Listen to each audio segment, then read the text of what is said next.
ఇప్పుడు మీరు ఒక చోట బండి పార్క్ చేశారు. అక్కడ ఒక ఆయన భిక్షం ఎత్తుకుంటున్నాడు. భిక్షం ఎత్తుకునే ఆయన మీతో అన్నాడు, ఏయ్ బండి పక్కది అన్నాడు. మీరు వెంటనే కంగారు ఎత్తిపోయి గబగబా బండి తీసేస్తారా?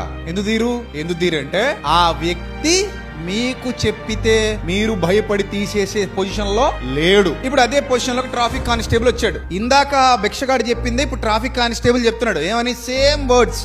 ఏయ్ బండి పక్కది అన్నాడు. ఏమైనా మారిందా? పదాలు ఏమైనా మారా? కానీ మీరు ఇప్పుడు తీస్తారా? తీరా టక్కని తీసేస్తారు. అంటే ఆ భిక్షగాడు చెప్పిన దానికి ఈ పోలీస్ ఆయన చెప్పిన దానికి ఏమిటి తేడా?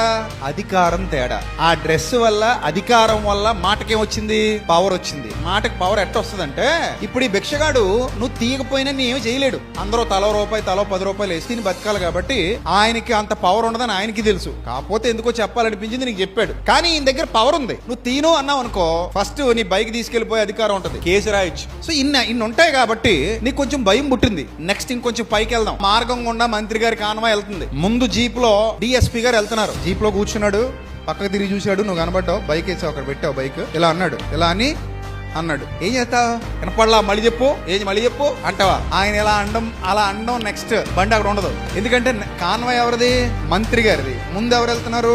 డిఎస్పీ గారు వెళ్తున్నారు. ఈయన కింద ఎస్ఐలు ఉంటారు, సిఐలు ఉంటారు, చాలా మంది ఉంటారు కదా. మరి అందుకని కొంచెం అలర్ట్ అయ్యి తీసేశారు. అంటే ఇప్పుడు మీరు అర్థం చేసుకోండి, చెప్పే వ్యక్తిని బట్టి మారిపోద్ది మాట స్టేటస్. ఇప్పుడు ఆలోచించండి, అమ్మా నాన్న దొంగతనం చేయొద్దని చెప్పిన దానికి, బళ్ళో టీచర్ గారు దొంగతనం చేయొద్దని చెప్పిన దానికి, ఇంట్లో ఎవరో దొంగతనం చేయొద్దని చెప్పిన దానికి, దేవుడు దొంగతనం చేయొద్దని చెప్పిన దానికి తేడా ఉంటదా? ఉండదా? ఉంటది. ఎందుకంటే ఆయన సర్వోన్నతుడు.